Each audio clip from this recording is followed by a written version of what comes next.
लोकसभेच्या दुसऱ्या टप्प्यामध्ये आज देशातील 88 मतदारसंघांमध्ये मतदान। महाराष्ट्रात बुलढाणा, अकोला, अमरावती, वर्धा, यवतमाळ, हिंगोली, नांदेड आणि परभणीमध्ये मतदार बजावणार हक्क।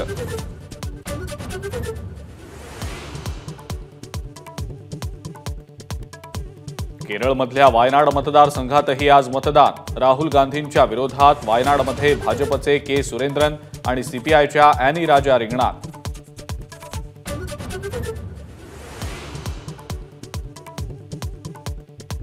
ईव्हीएम आणि व्हीव्हीपॅट प्रकरणी आज सुप्रीम कोर्ट देणार निकाल। सुप्रीम कोर्टाने या प्रकरणात दाखल झालेल्या याचिकांवरचा निकाल ठेवला होता राखून।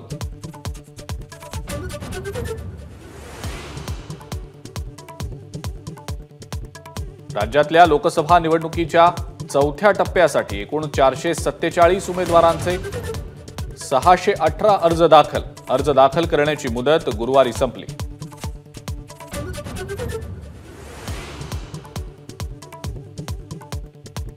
उत्तर मध्य मुंबईतून महाविकास आघाडीकडून काँग्रेसच्या वर्षा गायकवाड यांना उमेदवारी। महायुतीकडून अजूनही उमेदवार जाहीर नाहीत।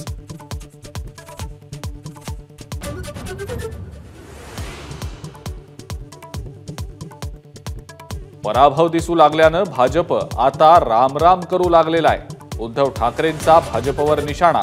जय भवानी शब्दावरून निवडणूक आयोगावरही ताशेरे।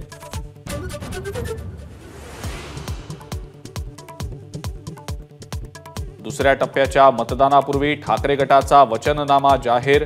राज्यात विनाशकारी प्रकल्प येऊ देणार नाही। शेतकरी आणि युवक यांच्यासाठी आश्वासनांची खैरात।